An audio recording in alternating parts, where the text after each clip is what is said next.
जुगाड़ हम इंडियंस का फेवरेट शब्द है। जब भी कुछ काम गलत हो जाए या फिर कोई काम सही से कैसे करना ना पता हो तो हम कुछ जुगाड़ लगा के काम चला लेते हैं। लेकिन सच्चाई आप और मैं दोनों जानते हैं, जुगाड़ का मतलब है टेम्परेरी सॉल्यूशन। वहां पर यूज किया जा सकता है जहां पर हमें थोड़े टाइम तक काम करना है, ठीक है, लेकिन जहां हमें लॉन्ग टर्म कुछ करना है वहां ये जुगाड़ नहीं लगाया जा सकता। ये जुगाड़ हम इंडियंस हर जगह लगाते हैं, लेकिन सिर्फ आप या मैं नहीं, हमारी साइट पर लेबर, मिस्त्री, कॉन्ट्रैक्टर्स, ठेकेदार जो भी काम करते हैं, या तो अपना पैसा बचाने के लिए, या मेहनत बचाने के लिए, या सही जानकारी की कमी होने के कारण इस तरह के जुगाड़ यूज करते हैं। और हम भी वो जुगाड़ यूज होने देते हैं क्योंकि हमें खुद नहीं पता होता सही तरीका क्या है। ये जुगाड़ जब लग जाते हैं तब तो ठीक लगते हैं, काम हो जाता है, लेकिन जैसे जैसे आपकी बिल्डिंग पुरानी होती है, 1 साल 2 साल 5 साल बीतते हैं, उसके बाद आपको पता चलना शुरू होता है कि क्या क्या गड़बड़ हो गई है। तो आज के इस वीडियो में मैं आपको कुछ ऐसे जुगाड़ बताने वाला हूं जो आपको अपनी साइट पर, अपने इंटीरियर्स में, अपने घर में कभी भी नहीं करवाने हैं। नमस्कार दोस्तों, मैं हूं अभिनव चौहान और आप देख रहे हैं 91 होम्स, जो एक इंटीरियर डिजाइनर और आर्किटेक्ट फर्म है। तो अगर आप भी अपना घर डिजाइन करवाना चाहते हैं या फिर किसी डिजाइनर से कुछ बात भी करना चाहते हैं, नीचे लिंक पर आप क्लिक कर सकते हैं। आपकी बात सीधे हमारी टीम से हो जाएगी और हम आपका पूरा घर डिजाइन करके दे देंगे।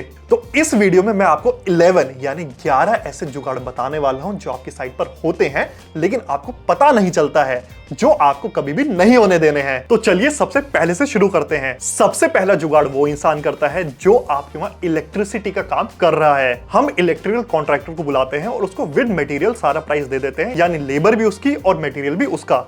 अब इसमें जब वो काम करना शुरू करते हैं तो सही तरीका ये है कि आपके मीटर से एक वायर जाएगा आपके बाहर एमसीबी बॉक्स तक, जो अक्सर मेन गेट के बाहर होता है, जो सारी पावर सप्लाई आपके घर तक लाता है। और फिर उस एमसीबी बॉक्स से अलग अलग वायर निकलते हैं जो आपके अलग अलग रूम्स, अलग अलग सर्किट, अलग एसी, गीजर, लाइटों में जाते हैं। यहां पर सही तरीका यह है कि ये वायर्स सिंगल यूनिट होने चाहिए, यानी आपके मीटर से आपकी एमसीबी बॉक्स तक जो एक वायर आया वो पूरा सिंगल वायर होना चाहिए, बीच में कोई भी जॉइंट या कोई भी टेपिंग नहीं होनी चाहिए। और ऐसे ही एमसीबी बॉक्स से जितने भी वायर निकले वो चाहे कहीं भी लगे, एसी में लगे, गीजर में लगे, लाइट में लगे, पंखे में लगे, कहीं भी लगे, उनके बीच में भी कोई जॉइंट नहीं होना चाहिए। ये तो हो गया सही तरीका। असल में एक इलेक्ट्रिकल कॉन्ट्रैक्टर्स क्या करते हैं, वो बंडल के बंडल उठा के लाते हैं, काम करना शुरू करते हैं, लेकिन जैसे जैसे काम फिनिशिंग की तरफ बढ़ता है उनके पास कई सारे छोटे पीसेस बच जाते हैं। अब जब ये छोटे पीसेस बच जाते हैं तो ये एक तरह के वेस्टेज में चले जाते हैं। तो नया वायर लाने की बजाय वो इन छोटे पीसेस का यूज करते हैं। तो आखिरी के सर्किट्स में, आखिरी के रूम्स में वो क्या करते हैं, एक वायर लेंगे, वो जहां तक आया ठीक है, उसके बाद दूसरा वायर उसमें अटैच करके टेपिंग कर देते हैं और आगे बढ़ा देते हैं। यहां पर आपको समझना होगा कि कॉपर की वायर के ऊपर इंसुलेशन लेयर लगती है जो कंपनी से लग कर आती है, लेकिन जब हम टेपिंग करके उनको ज्वाइंट करते हैं, टेप कभी भी उतनी अच्छी, उतनी मजबूत नहीं होती जो लाइफ लॉन्ग चल सके। एक टाइम के बाद उसकी ग्लू बेकार होनी शुरू होगी, टेप मेल्ट करना शुरू करेगा और हो जाएगा शॉर्ट सर्किट।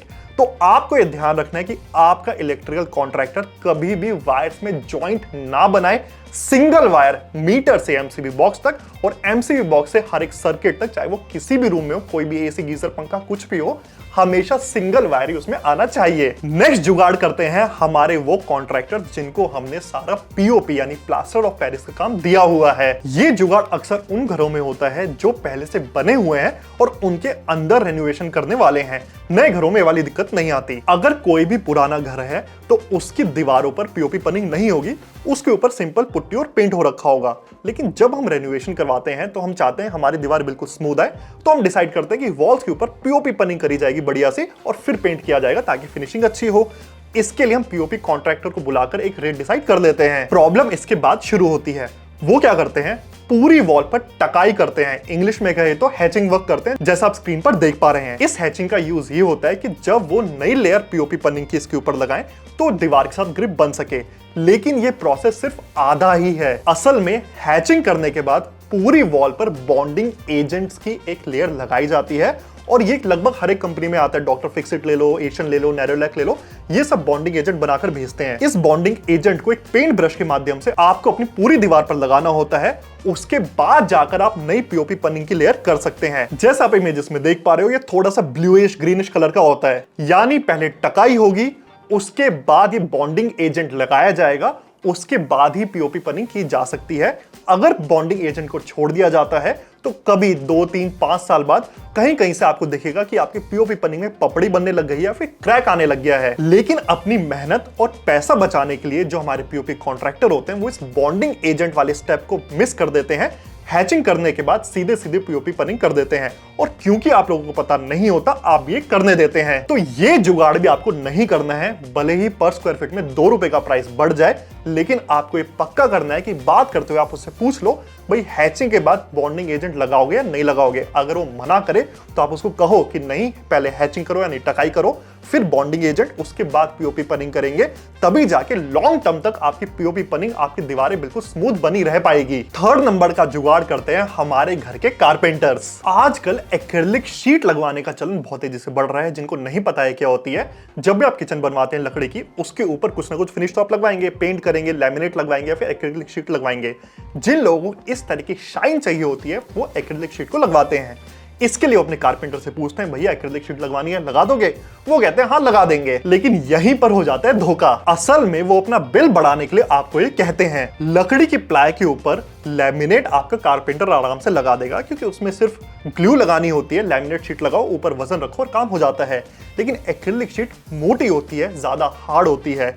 उसको पेस्ट करने के लिए स्पेशल मशीन्स आती हैं जो हीट और प्रेशर का यूज करके उसको बिल्कुल एक लेवल में चिपकाती हैं। और ये काम सिर्फ फैक्ट्रीज के अंदर किया जा सकता है, ना कि आपके कारपेंटर द्वारा। अगर आपका कारपेंटर करेगा भी तो वो क्या करेगा, आपकी प्लाई पे ग्लू लगाएगा, एक्रिलिक शीट लगाएगा और ऊपर दूसरी प्लाई रख के कुछ वजन रख देगा उसको फिक्स होने के लिए। एक्रिलिक शीट प्लाई के ऊपर पेस्ट भी हो जाएगी, उसमें भी कोई दिक्कत नहीं आएगी। बात आएगी फिनिशिंग की। जब वो लगा दे, 1 साल 2 साल रुकना, उसके बाद आप उसके सामने जाके खड़े होना। एक्रिलिक शीट इतनी शाइनी होती है कि आपकी एक ब्लर इमेज उसमें आराम से दिख जानी चाहिए। लेकिन जब आप कारपेंटर से ही काम करवाते हैं, आपकी इमेज तो दिखती है लेकिन टेढ़ी मेढ़ी दिखती है, क्योंकि आपकी एक्रिलिक शीट में अनड्यूलेशंस आ चुके होते हैं। तो कुछ पैसे बचाने के लिए ये जुगाड़ भी आपको नहीं करना है।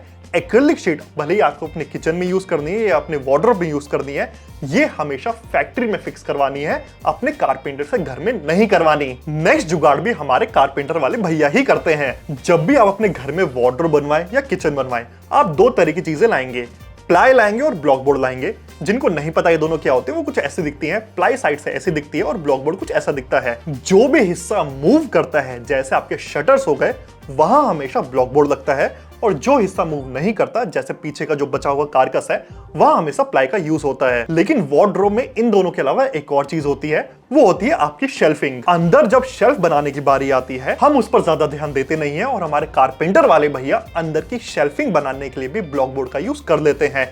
ऐसा इसलिए, एक तो इसमें मेहनत बचती है, खर्चा बचता है, प्लस ब्लॉक बोर्ड बहुत सारी जगह साइड पर यूज नहीं हो पाते, तो उसकी कटिंग अक्सर बची रह जाती है। उसी कटिंग को लेकर अंदर की शेल्फिंग को बना दिया जाता है। ये एक बहुत मेजर मिस्टेक है, एक बहुत बुरा जुगाड़ है। ऐसा इसलिए क्योंकि अंदर की जो शेल्फिंग है वो एक जगह स्थिर रहती है, और ब्लॉक बोर्ड से अगर आपने उसको बना लिया तो उसमें हमेशा दीमक आने का चांस रहेगा। तो अंदर जितनी भी शेल्फिंग है वो आपको हमेशा सिर्फ प्लाई से बनवानी है। प्लाई कम पड़ जाए और मंगवा लो, लेकिन ब्लॉक बोर्ड के जो बचे हुए पीसेस हैं वो कभी भी आपको यूज नहीं करने हैं। इसके अगला जुगाड़ भी हमारे कारपेंटर वाले भैया ही करते हैं। आप अपने घर में दरवाजे तो लगवाएंगे ही, डोर्स लगवाने वाले हैं तो उसकी चौखट यानी डोर फ्रेम भी लगवाएंगे। अब ये चीज ध्यान से समझिए, ये है एक दीवार और ये है आपका डोर फ्रेम। जहां पर डोर फ्रेम और आपकी वॉल मिल रहे हैं, वहां पर एक लाइन आएगी जो जॉइंटिंग लाइन कहलाती है। इसको कवर करने के लिए हम यूज करते हैं मोल्डिंग। मोल्डिंग के अलग अलग डिजाइन आते हैं, इनमें से कोई भी उठाकर हम यहाँ पर लगा देते हैं, और यहीं से शुरू होता है जुगाड़। हम डोर फ्रेम में कौन सी लकड़ी यूज करते हैं, इस पर आप काफी दिमाग लगाते हैं। डोर्स किस तरह के होंगे, उस पर भी आप काफी दिमाग लगाते हैं। लेकिन मोल्डिंग में कौन सी लकड़ी यूज हो रही है, इस पर हम कभी भी ध्यान नहीं देते। लेकिन आपके कारपेंटर वाले भैया, क्योंकि आप ध्यान नहीं दे रहे, यहां पर कोई भी लकड़ी का यूज कर लेते हैं। और जैसे जैसे सीजन चेंज होता है, गर्मी आती है, सर्दी आती है, बरसात आती है और 1-2 साल बीतते हैं, इस लकड़ी में आने लगती है बेंडिंग, क्योंकि इस लकड़ी की क्वालिटी पर किसी ने ध्यान ही नहीं दिया। और जैसे जैसे ये बेंडिंग आती है, आप देखेंगे कि आपकी वॉल और मोल्डिंग जहां पर मिल रही है, वहां पर क्रैक आना शुरू हो जाता है। इसलिए जरूरी है कि आप इस जुगाड़ को रोकें और आप मोल्डिंग में भी अच्छी लकड़ी का यूज करें। अब यहां पर लकड़ी 2 तरह की यूज होती है। एक तो होता है सॉलिड वुड, जैसे साल, शीशम, टीक, मिरंडी, इन सब की लकड़ियों की मोल्डिंग आती है, बनी बनाई आती है मार्केट में, वो लाके यहां लगा दी जाती है। या फिर प्लाई काटकर 12 mm की प्लाई ली जाती है, उसको काटकर ये मोल्डिंग बनाई जाती है। इन दोनों में आप कोई भी करें, लेनी अच्छी लकड़ी है, अगर आप सॉलिड वुड में जाते हैं तो आप टीक की लकड़ी ले ताकि उसमें बेंडिंग इशू ना के बराबर आए, और अगर आप प्लाई से ही बनवा रहे हैं तो इसमें आप कैलिब्रेटेड BWP प्लाई ले जो हाईएस्ट क्वालिटी की होती है, इसमें बेंडिंग के इशू ना के बराबर होते हैं। तो ये जुगाड़ रोकना बहुत जरूरी है, वरना एक बार कर दिया जाता है, बनने के बाद तो ठीक है, 2-3 साल में आपको वहां क्रैक दिखना ही दिखना है। छठे नंबर का जुगाड़ यानी 6th नंबर का जुगाड़, आपके पूरे घर में जब विंडो लगती है तो आजकल तो यूपीवीसी या एल्युमिनियम की विंडो चल रही है, वुडन विंडो कोई लगाता नहीं है। ये विंडोज जहां भी लग रही है, सही तरीका यह है कि जहां भी लगे वहां चारों तरफ ग्रेनाइट या मार्बल की पट्टी काट के पहले लगाई जाए, उसके बाद अंदर जो बचा वहां पर एल्युमिनियम की विंडोज लगाई जाए। लेकिन अपना खर्चा या मेहनत बचाने के लिए ये वाला स्टेप स्किप कर दिया जाता है, और आप लोगों को क्योंकि पता नहीं होता है तो आप भी ध्यान देते नहीं है। ऐसे में आपका पेंटर सिर्फ दीवार को प्लेन कर देगा बढ़िया से पुट्टी पेंट करके, और आपका एल्युमिनियम या यूपीवीसी वाला आएगा, साइज लेगा, वहां लगा देगा, और साइड में जहां पर आपकी वॉल और यूपीवीसी या एल्युमिनियम विंडो ज्वाइंट हो रही है, साइड में सीलेंट भर देगा ताकि बाहर की हवा अंदर ना आ पाए। ये जब लगेगा तब बहुत अच्छा लगेगा, कोई भी प्रॉब्लम नहीं आएगी। लेकिन जैसे जैसे साल बीतेंगे, 2 साल, 3 साल, 4 साल, 5 साल होंगे, कोई भी बिल्डिंग स्ट्रक्चरली डिग्रेड होती है, उसकी क्वालिटी में कमी आने लगती है। आप देखेंगे कि जहां पर वॉल और ये विंडोज की एज मिल रहे हैं, वहां पर बहुत छोटे स्पेसेस क्रिएट होने शुरू हो जाते हैं। वो इतने छोटे होते हैं कि आप वहां पर ध्यान भी नहीं देंगे, और ऐसे में जब बाहर हवा चलती है वो हमारे घर के अंदर आती है, और हल्की सी सीटी जैसी जो आवाज होती है वो आपको सुनाई देने लगती है। ऐसा ना हो इसलिए बहुत जरूरी है कि कहीं भी आप यूपीवीसी एल्युमिनियम विंडो लगा रहे हैं तो चारों तरफ, एक या 2 साइड भी नहीं, चारों तरफ आपको ग्रेनाइट हो बहुत बढ़िया, वरना मार्बल की फ्रेमिंग करवानी है, उसके बाद ही इंस्टॉल करवाना है, ताकि आगे आपकी बिल्डिंग जितनी भी डिग्रेड हो जाए, ये बीच में गैप बनने के चांसेस ना के बराबर रहें, और आगे चलकर भी आपको सीटी जैसी आवाज ना सुनाई दे। इसके अगला जुगाड़ भी आपके टाइल वाले कॉन्ट्रैक्टर्स ही करते हैं। जब भी आपको टेरिस पर या किसी भी ओपन एरिया में टाइल लगानी होती है तो उनके बीच में जॉइंट देना जरूरी होता है, यानी एक गैप देते हैं 3 mm या 6 mm का। और इंडोर्स में भी कई जगह ऐसी होती हैं जहां स्टोन के बाद दूसरा मटेरियल आता है, जैसे आपकी किचन। जब भी आप सिंक फिक्स करेंगे तो आपके किचन के ऊपर जो भी स्टोन लगा है, भले ही क्वार्ट्ज लगा हो या ग्रेनाइट लगा हो, तो ग्रेनाइट और सिंक के बीच में एक हल्का सा गैप रह जाता है। इस गैप को भरने के लिए हमें कुछ ना कुछ तो चाहिए ही, और यही शुरू होता है जुगाड़। आपके टाइल वाले कॉन्ट्रैक्टर्स इस वाले गैप में वॉल पुट्टी भर देते हैं, जो बिल्कुल गलत तरीका है। जिनको नहीं पता, वॉल पुट्टी जैसे नाम कह रहे हैं वॉल के लिए बनी है, इसके ऊपर पेंट किया जाता है। ये पानी झेलने के लिए या फिर बहुत लंबे समय तक चलने के लिए नहीं बनी है। तो कभी भी आप जॉइंट फिल करने के लिए इसका यूज करते हैं, जैसे समय बीतेगा, पानी उस पर पड़ेगा, पहले तो वो गंदी होनी स्टार्ट होगी, फिर उसके अंदर क्रैक दिखने शुरू होंगे, और धीरे धीरे वो वहां से उखड़ती चली जाएगी। ये जुगाड़ कॉन्ट्रैक्टर्स करते हैं अपना पैसा बचाने के लिए और अपनी मेहनत को बचाने के लिए। और अक्सर मैंने देखा है कि साइट पर वॉल पुट्टी वैसे भी अवेलेबल होती है, तो उसी का यूज कर लेते हैं सारे जॉइंट फिल करने के लिए। लेकिन इसका सही तरीका यह है कि आपको मार्केट से इपॉक्सी ग्राउटिंग लेकर आनी है, वो आपको यहां फिल करवानी है। इपॉक्सी ग्राउटिंग एक तरह का केमिकल बॉन्ड बना देती है, जो पानी को भी आसानी से झेल लेती है, क्रैक आने की दिक्कत नहीं होती, और निकलती भी नहीं है आसानी से। हाँ, लेकिन वॉल पुट्टी से ज्यादा महंगी आती है, और इसको लगाने में मेहनत भी ज्यादा होती है। इपॉक्सी ग्राउटिंग कैसे लगाई जाती है, इसके लिए मैंने एक सेपरेट वीडियो बनाई हुई है, आप चाहे तो वहां जाकर देख सकते हैं, आपको पूरा प्रोसेस समझ आ जाएगा। तो ये जुगाड़ भी आपको अपनी साइट पर नहीं होने देना है। इसके अगला जुगाड़ भी हमारे टाइल वाले भैया ही करते हैं। टाइल वाले टाइल या मार्बल को काटने के लिए इस तरह का ग्राइंडर यूज करते हैं, जिसमें कोई बुराई नहीं है, कर सकते हैं।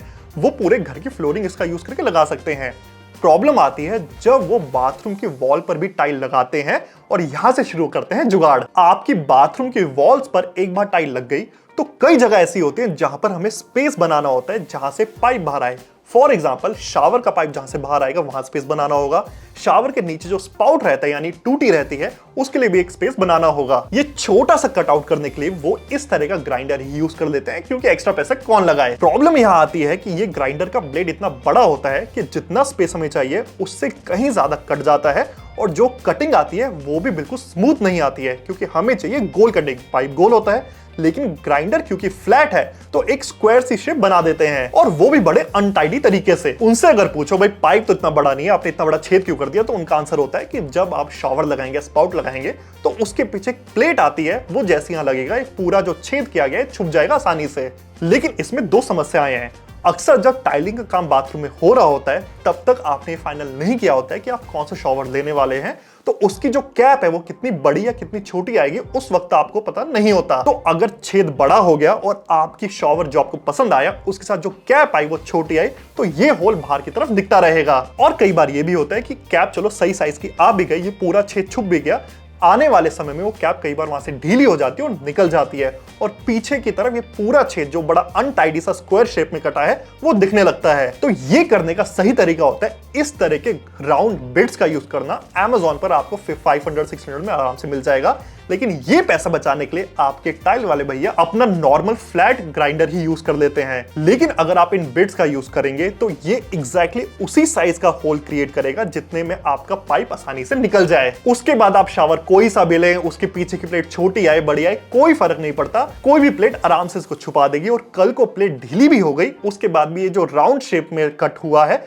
ये कभी भी गंदा नहीं दिखेगा। अगला जुगाड़ करते हैं आपके इलेक्ट्रिशियन भैया। हमें अपने रूम में जहां भी फैन लगाना है वहां पर फैन रोड फिक्स करनी होती है, लेकिन आपके डायरेक्ट सीलिंग से यानी आपको जो लेंटर डला है वहां पर फास्टनर से ये रॉड पहले फिक्स होगी, उसके बाद फॉल सीलिंग करी जाएगी, उसके बाद नीचे फैन लगाया जाएगा। लेकिन कई बार फॉल सीलिंग होने के बाद हम सोचते हैं नहीं फैन यहां लगा देते हैं वहां लगा देते हैं, या फिर कई बार फॉल सीलिंग करने से पहले ये रॉड फिक्स करना भूल जाते हैं, जो एक बहुत मेजर मिस्टेक होती है। और उसके बाद फॉल सीलिंग तोड़कर इसको लगाने की बजाय हमारे इलेक्ट्रिशियन भैया क्या करते हैं, फॉल सीलिंग के फ्रेम में ही इस रॉड को फिट कर देते हैं और फैन को लटका देते हैं। यहां पर आपका इलेक्ट्रिशियन का और आपके पीओपी वाले दोनों की मेहनत और पैसा तो बच गया, लेकिन समस्या आ गई क्योंकि फैन जब रोटेट होता है, जब वो चलता है, उसका वाइब्रेशन कभी भी आपकी फॉल सीलिंग नहीं ले सकती। तो कल को या तो फॉल सीलिंग में क्रैक आएंगे या ऐसा भी हो सकता है कि पूरा फैन आपका नीचे झुक जाए या पूरा तरह नीचे गिर जाए। तो आपको इस जुगाड़ के भरोसे भी कभी नहीं बैठना है। हमेशा फॉल सीलिंग होने से पहले 100% डिसाइड कर लो फैन कहां आना है, वहां रॉड फिट करवा दो, उसके बाद ही फॉल सीलिंग का फ्रेम और उसके ऊपर पीओपी होनी चाहिए। इसके अगला जुगाड़ भी हमारे इलेक्ट्रिशियन ही करते हैं, लेकिन अक्सर वो आपके इंटीरियर डिजाइनर वाले की मिस्टेक्स की वजह से होता है। हमें कभी भी कहीं पर कोई भी स्विच बोर्ड फिक्स करना है तो जिनको नहीं पता है उनको मैं पहले सही तरीका बता देता हूं। आपकी वॉल्स खड़ी होंगी, उसके बाद उनमें झिरी काटी जाएगी यानी उसमें एक नाली सी बनाई जाएगी, उसके अंदर कंड्यूट पाइप यानी व्हाइट पीवीसी पाइप फिक्स किया जाएगा जिसके अंदर से तार जा सकते हैं। इसके ऊपर मुर्गा जाली लगाई जाएगी, फिर प्लास्टर होगा और प्लास्टर के ऊपर पुट्टी या पीओपी पनिंग जो भी आप करवाना चाहे करवाकर पेंट करवा सकते हैं। ये तो है सही तरीका जो होना चाहिए। लेकिन कई बार प्लास्टर या पीओपी पनिंग होने के बाद हमें याद आता है अरे यहां भी स्विच बोर्ड चाहिए, वहां भी चाहिए, यहां पॉइंट चाहिए, वहां पॉइंट चाहिए, और ऐसे में आपका इलेक्ट्रिशियन आता है जहां पॉइंट चाहिए वहां तक वायर लाने के लिए आपके करंट स्विच बोर्ड से जहां भी आपको वायर चाहिए या फिर जहां भी आपको नया स्विच बोर्ड बनवाना है वहां तक चिजलिंग करता है यानी वहां तक झिरी काटता है, उसके अंदर कंड्यूट पाइप लगाता है, वायर डालता है और काम खत्म कर देता है, और उसके ऊपर आप प्लास्टर पेंट करवा के खत्म करते हैं। लेकिन ये बिल्कुल गलत तरीका है। इस जुगाड़ में आपकी मेहनत तो बच गई, आपका पैसा भी बच गया, लेकिन आने वाले समय में 80% चांस है कि यहां पर आपको क्रैक दिख सकता है। और ऐसा इसलिए क्योंकि पुराना प्लास्टर या पीओपी पनिंग अब तक ड्राई हो चुकी होती है और उसके ऊपर हम नया दोबारा से करते हैं, यानी उन दोनों में बॉन्ड आसानी से नहीं बन पाता, और जब बॉन्ड नहीं बनता जैसे समय बीतता है तो आपको क्रैक दिखने लगता है। तो ये करने का सही तरीका बस एक है। वैसे तो स्विच बोर्ड जहां चाहिए आपको पहले से फाइनल कर देने चाहिए, फिर भी अगर आप इस सिचुएशन में फंसते हैं कि फिनिशिंग हो गई है, अब आपको याद आ रहा है यहां भी स्विच बोर्ड चाहिए, तो अपने इलेक्ट्रिशियन को बुलाइए, चिजलिंग करवाइए यानी झिरी कटवाइए, उसके अंदर पाइप फिक्स करवा सकते हैं। लेकिन झिरी आपको कभी भी हथौड़े से नहीं कटवानी है। एक मशीन आती है झिरी काटने के लिए जो एग्जैक्टली उतने एरिया में काटती है जितने में पाइप फिक्स हो जाए, यानी वाइब्रेशन से कभी भी पीओपी या प्लास्टर में क्रैक नहीं आएगा। तो पहले तो आप ये ध्यान रखो। दूसरा, जितने एरिया में आपने झिरी कटवा दी उसके लेफ्ट और राइट में लगभग 1-1 सेंटीमीटर प्लास्टर या पीओपी पनिंग जो भी आपने करवा रखा है उसको झड़वाओ जब तक आपको ब्रिक्स ना दिखने लग जाए। उसके बाद एक मुर्गा जाली या मैश वहां पर लगवाओ, उसके बाद प्लास्टर या पीओपी पनिंग करवाओ, ताकि ये कंफर्म हो जाए कि आपको इन फ्यूचर कभी भी क्रैक की समस्या नहीं आने वाली। आई नो ये स्टेप्स थोड़े से कॉम्प्लिकेटेड थे, तो आप चाहें तो एक बार रिवाइंड करके दोबारा से सुन सकते हैं, लेकिन बहुत ज्यादा इंपॉर्टेंट है, वरना क्रैक की समस्या आपको 2-3 साल में देखने को मिल जाएगी। नेक्स्ट जुगाड़ ऐसा है जो आप खुद ही करते हैं। आजकल ट्रेंड चल रहा है कि हम वॉल्स को प्लेन नहीं छोड़ते, उसके ऊपर या तो मोल्डिंग लगवा देंगे या लूवर्स लगवा देंगे या वुडन की कोई पैनलिंग करवा देंगे या फिर वॉलपेपर लगवा देंगे। और कुछ लोग तो इतने महान होते हैं कि आपकी ब्रिक वॉल के ऊपर बस प्लास्टर हो रखा होता है और सोचते हैं भाई पैनलिंग हो गई, उसके बाद पीछे का किसको दिखना है, उसके ऊपर ही पैनलिंग करवा देते हैं। ये तरीका बिल्कुल गलत है, सिर्फ और सिर्फ एक जुगाड़ है। वैसे तो आपकी सारी वॉल बिल्कुल फिनिशिंग के मामले में टॉप नॉच होनी चाहिए, उनमें किसी भी तरह की अनड्यूलेशन नहीं होनी चाहिए।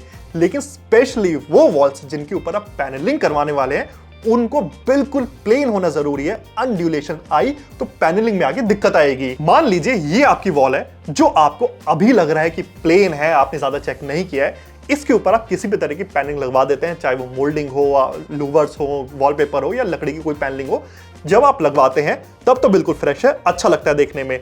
लेकिन अगर इसमें हल्की सी अनड्यूलेशन है, कुछ ऊपर नीचे है, एक समय के बाद आपकी वॉल पैनलिंग पर भी उसका असर दिखने लगेगा, उसमें भी अनड्यूलेशन आएगा। और जैसे ही इसमें अनड्यूलेशन आना शुरू होता है, क्रैक्स आने लगते हैं आपकी पैनलिंग के अंदर। तो सही तरीका बस एक है कि जब भी आपको किसी वॉल पर पैनलिंग करवानी हो, सारी लाइटें बंद करें, मोबाइल की टॉर्च या वैसी टॉर्च को जलाएं और साइड से देखें पूरी दीवार को। उसमें आपको किसी भी तरह के अनड्यूलेशन दिखे, तुरंत ही अपने पीओपी पनिंग वाले को या फिर अपने पेंटर को बुलाएं और कहें कि ये वॉल बिल्कुल स्मूथ सरफेस की चाहिए।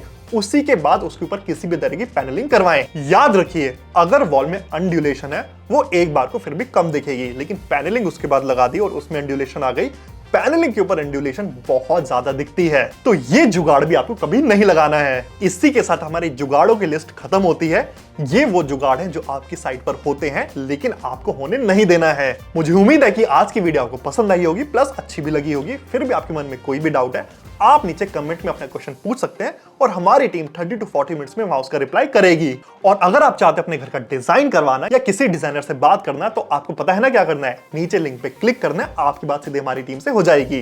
तो चलिए इसी के साथ वीडियो का अंत करते हैं। अब मैं मिलूंगा आपसे अगली वीडियो में एक अच्छे नए टॉपिक के साथ, जहां मैं आपसे बहुत सारी जानकारी साझा करूंगा, बड़े कम शब्दों में और बड़े ही सिंपल शब्दों में। और तब तक के लिए गुड बाय।